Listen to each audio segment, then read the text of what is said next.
This video takes us back to the very beginning, to China. China was the beginning, and this is the first two locations that we visited in China. Let me welcome you to Beijing and to Xian.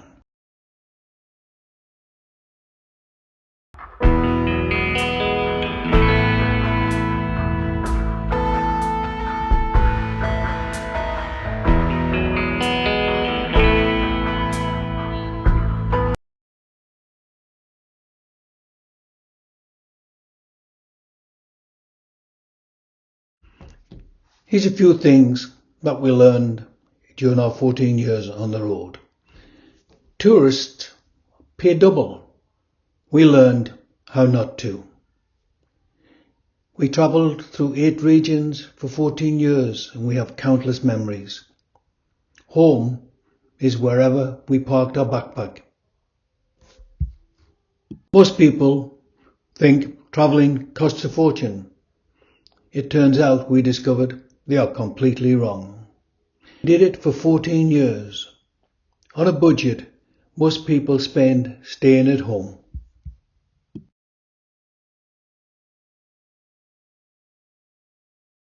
As we travelled, we ended up seeing 8 of the 7 wonders of the world.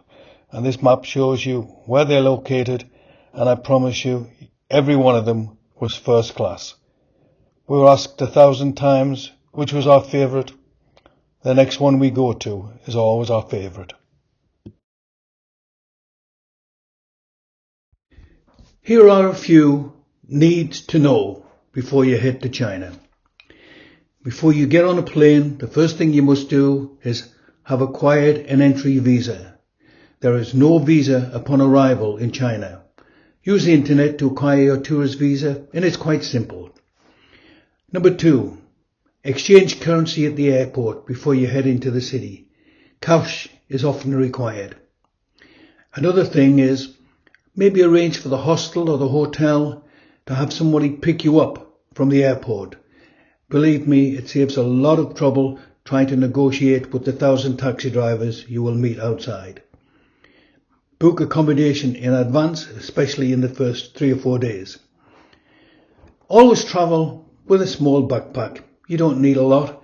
If you tear a shirt or dress or whatever, then you can get it replaced for next to nothing. This is important. Take no valuables, as it's much less to worry about. Internet is available even in some of the remote locations.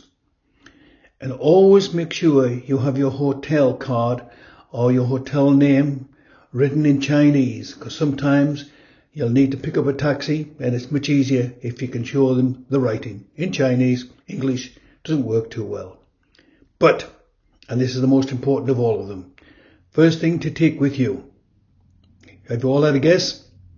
Okay, anybody get the smile? Take the smile, you get it back tenfold.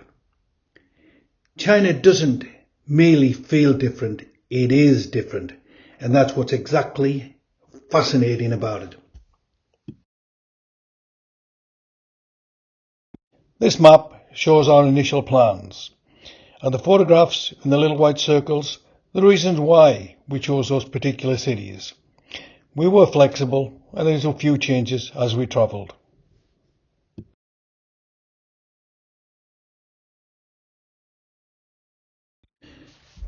When most cities expand, they spread out in every direction. Beijing had a rather different idea. Imagine dropping a pebble into a pond. The ripples move outwards in perfect circles. That is essentially Beijing. At its heart sits the Forbidden City, once home to China's emperors. Around it, giant ring roads form every expanding circle, carrying millions of people every day. But long before the traffic jams arrived, Beijing was making another statement. In 1959, to celebrate the 10th anniversary of the People's Republic, 10 enormous buildings were constructed in less than a year. The message was simple. China was entering a new stage. Today, those grand buildings tell the story of a nation finding its feet, while the ring roads tell the story of a nation still growing. And if you ever find yourself stuck in Beijing traffic, just remember, you are participating in one of the largest urban planning experiments in human history. Not quite what the Empress had in mind, but impressive nonetheless.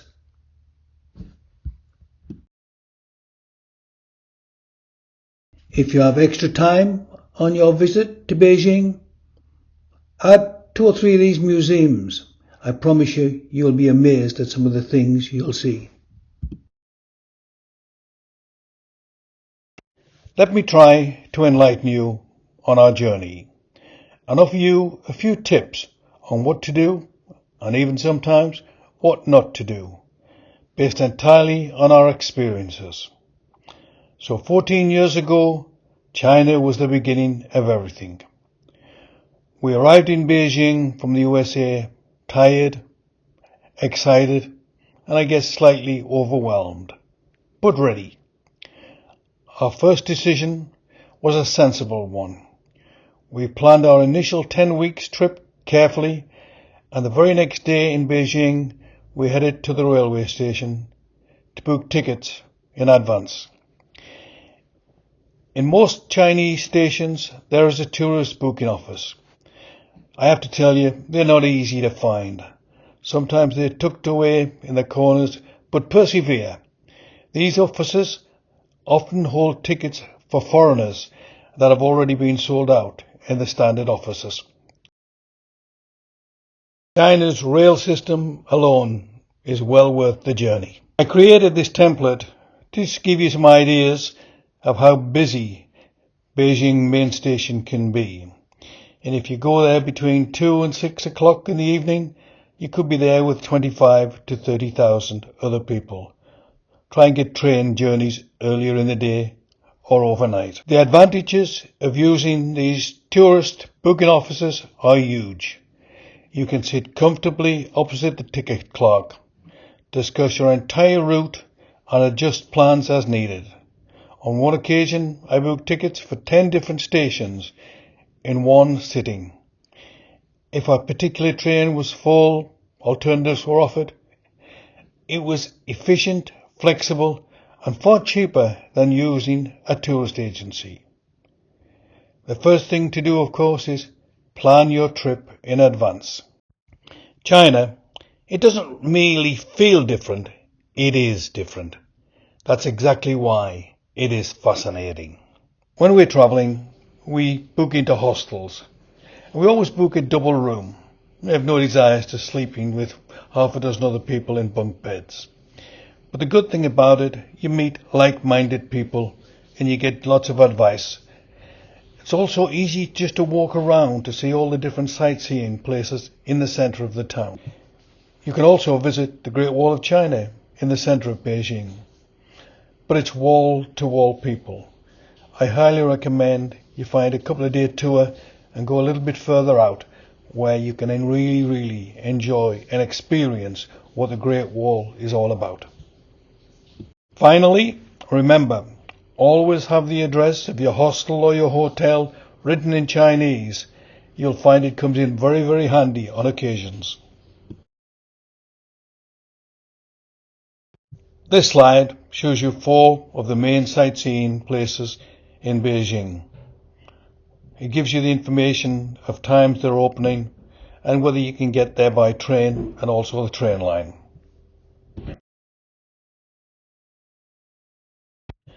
The next half a dozen slides is just to whet your appetite as to what you can see when you go and visit some of these incredible places in and around Beijing.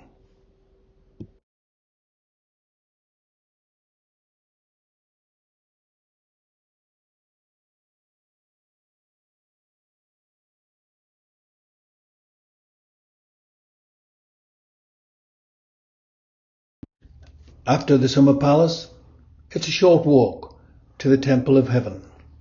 You'll enjoy walking through the streets. You'll learn something different on every street corner.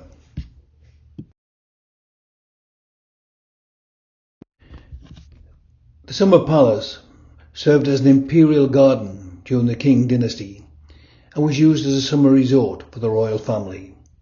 The area remains a very, very popular destination for tourists today.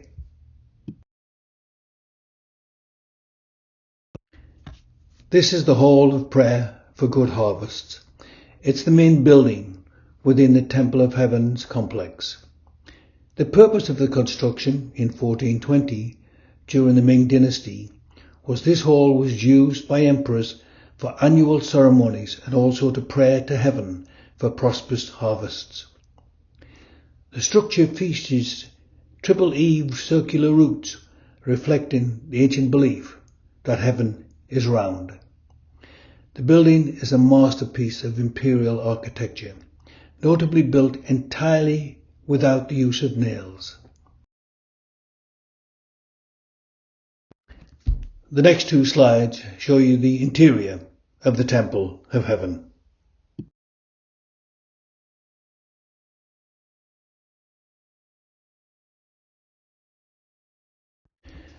You can't go to Beijing without spending some time in Tiananmen Square. We took the underground to get there. It costs 30 cents per journey, any distance, one price. After 12 hours of sleep, we woke ready to tackle Beijing properly. It was freezing, 2 degrees, snow and ice everywhere, but we were well wrapped up. Language was the biggest challenge. Very few people spoke English, so we had to rely on pointing. It's important when you point with your thumb, not your index finger. Most of the time, you had no idea what you were eating, but honestly, that was probably for the best. There's 2 essential things that you need to learn when you visit this country. Xie means thank you. Dojier is also thank you. First one is Mandarin, the second one is Cantonese. I promise you, the one thing you get back tenfold is a smile.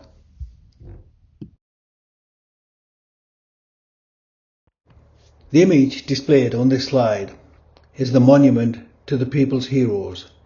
It's a prominent landmark situated right in the centre of Tiananmen Square. The monument was dedicated to the martyrs of the revolutionary struggles in China's modern history. It is positioned to the south of the Forbidden City. The monument is the first large-scale monument built after the founding of the People's Republic of China. It's a major attraction in Tiananmen Square. It's accessible to visitors and you can book in advance. This is Tiananmen Square. It's also known as the Gate of Heavenly Peace. And the gentleman looking back at you, well, that's obviously Chairman Mao. Visitors can tour the area and also usually visiting in conjunction with the Forbidden City Museum. When Lorraine and I were there, we saw a very, very large crowd lining up to go through the gates. So we joined them. We didn't really know what it was all about. And then we got inside. We discovered we were in Chairman Mao's mausoleum. So we just followed the crowd and did everything everyone else was doing. This is the large city square in the centre of Beijing. To the west is the Great Hall of the People, and in the centre that monument is to the people's heroes. The building in front is the Tiananmen Gate, or also known as the Gate of the Heavenly Peace, which serves as the northern entrance. Exploring the Great Wall of China was one of our major goals in Beijing. We had already spent an hour or so on a section close to the city, but it was a very, very huge disappointment. So overcrowded, it felt more like a football match back in the UK than a great wonder of the world. So we decided to take a 2-day tour, and it was a 5-hour bus drive out into the middle of nowhere. There was no tourists, just clear blue skies and a wall stretching as far as the eye could see, winding up and down the mountains exactly like the postcards, its watchtowers perfectly preserved. I had visited what I thought was the Great Wall back in 1992. This put this memory firmly in its place. When we got back to Beijing, I bought a t-shirt and it proudly declared, "I walked the Great Wall." I thought, absolute nonsense. It really should read, "I climbed the Great Wall." The young lady climbing the slide is my wife Lorena, and she's proving that my t-shirt was totally incorrect. There she is, climbing the Great Wall. You don't walk it.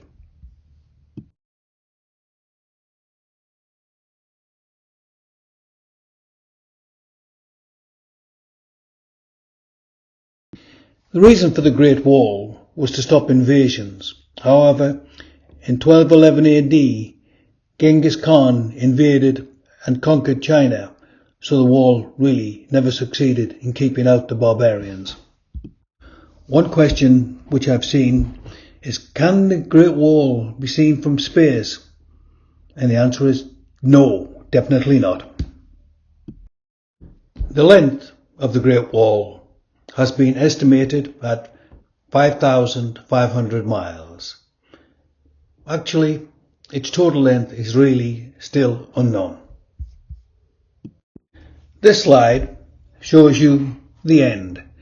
As you can see, it's a long, long way into the distance. I thought I would show you this slide because I really promise you, you don't want to see what we look like when we finally reach there.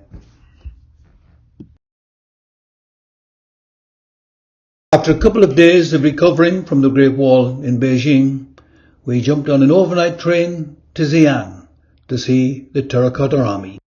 The overnight train from Beijing to Xian was excellent. One thing you must remember, when you're travelling by train in China, only book first or second class. If you end up in third class, there'll be you and about 5,000 other people, all in a small compartment. In 221 BC, Emperor Qin Shi Huang created the Qin dynasty, and his rulers across China legalized strict laws, harsh punishments, absolute obedience. They also created massive projects to exhaust the population, the Great Wall of China's construction, roads and canals, and of course the Terracotta Army. The Qin dynasty's treatment was brutal against the Confucian scholars, but also highly effective. You have to take the positives, because in just 15 years, the Qin government standardized weights and measures, coinage, written script, and even the axle width on cards. Even though the empire lasted for an incredible brief period, it laid the foundation for imperial bureaucracy in China. So basically, the Qin dynasty had united China with the sword. His later years were marked with extreme paranoia, isolation, and a constant fear of assassination. He travelled extensively in search of immortality, reportedly surrounding himself with mercury, believing it to have life-giving properties. As he grew older, his obsession with maintaining his power shifted into an obsession with avoiding death. He commissioned the massive mausoleum complex, including the Terracotta Army. Almost immediately beyond taking up his throne, he believed the army would protect him. His cause of death was reported accidental mercury toxicity. Obsessed with achieving eternal life, he ingested toxic pills and potions prepared by his court doctors that contained high levels of mercury, and he died at the age of 49 years old. Emperor Qin Shi Huang's family life was fraught with intrigue, and his death triggered a swift collapse of his empire. After Shi Huang's death, his son, Prince Fuzu, never ever ruled as emperor. The apparent heir to the throne died in 2010 before ascending to the throne. It is said that he was forced to commit suicide after a fraudulent alteration of his father's succession. After Fusu's death, his younger brother took over the emperor's throne. However, 3 years later, the dynasty effectively ended when the ruler, often considered the third emperor or prince, surrendered to the rising rebel forces. The entire imperial clan of the Qin was subsequently hunted and exterminated by 206 BC. The second emperor, Huai, was an incompetent ruler, dominated by his assistant Zhou Jiao. His reign was short, cruel, and totally disastrous. He systematically executed his own brothers and sisters to consolidate his power, and ignored the crumbling state of the empire. Massive rebellions broke out all across China, and Huai was executed in 207 BC. After defeating rival warlords across China, Liu Bang, a former king rebel leader, took over China in 206 BC and established the Han Dynasty. Upon consolidating power, Liu Bang faced the challenge of restoring stability to a worn-torn empire. His approach was pragmatic and aimed at long-term endurance. During the Han Dynasty, Confucianism did slowly return and was eventually elevated to unprecedented heights. However, initially, early Han rulers actually continued using the harsh legalized policy of the Qin dynasty, just in a less extreme manner. Liu Bang faced the challenge of restoring stability to a worn-torn empire. His approach was pragmatic and aimed at long-term endurance. The first thing he did, he reduced the taxes on the peasantry to very low levels. That facilitated economic recovery and gained him very, very popular support. The next thing he did, he simplified the harsh legal codes, which improved social order and reduced civil unrest. And the third thing he did was he implemented a hybrid system, balanced on central authorities with regional stability. The core differences between Qin's legalism and Confucianism lies in how they viewed human nature and maintained social order. Legalism relied on strict laws and very harsh punishments to control inherent selfish human behavior, while Confucianism focused on moral education and rituals to nurture inherent human goodness. This slide shows my attempt to show you the return of Confucianism in the Han Dynasty. It must be remembered it took approximately 70 years from the start to it becoming the tradition, and another 10 days to perfect this slide.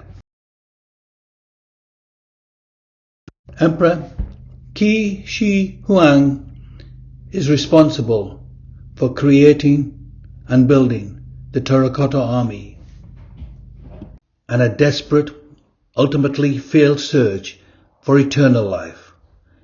I guess his story is one of the most dramatic in Chinese history.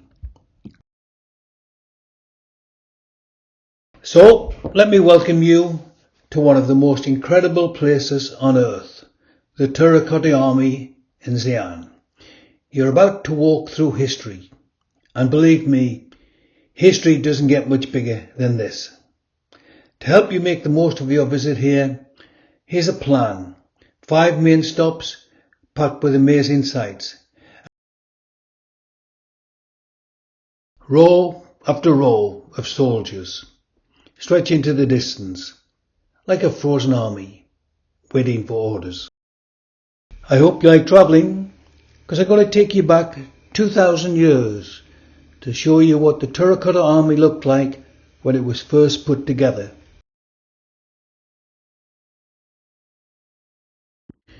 Yes, this is what they looked like 2,000 years ago. Every soldier and every chariot, they were all painted.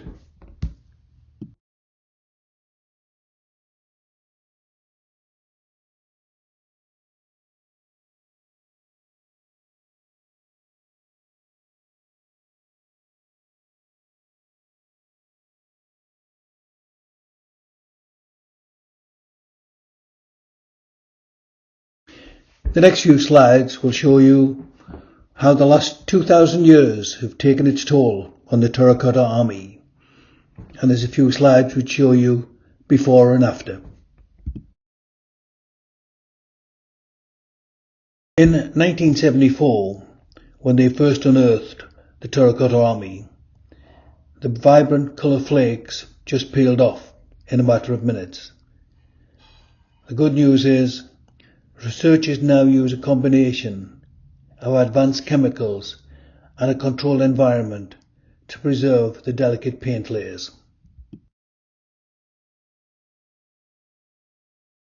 Hidden for over 2,000 years, intricate bronze craftsmanship emerges. Lacquer and gold bring the chariot back to life, the chariot as it was 2,000 years ago.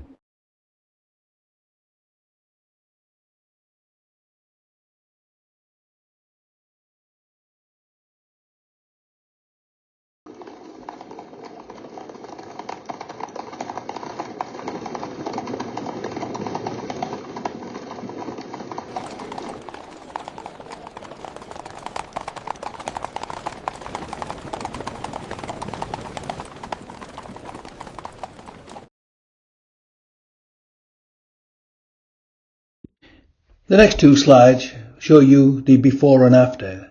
The today and what you will see is on the right, and on the left is 2,000 years ago. Wouldn't it have been incredible to see them 2,000 years ago?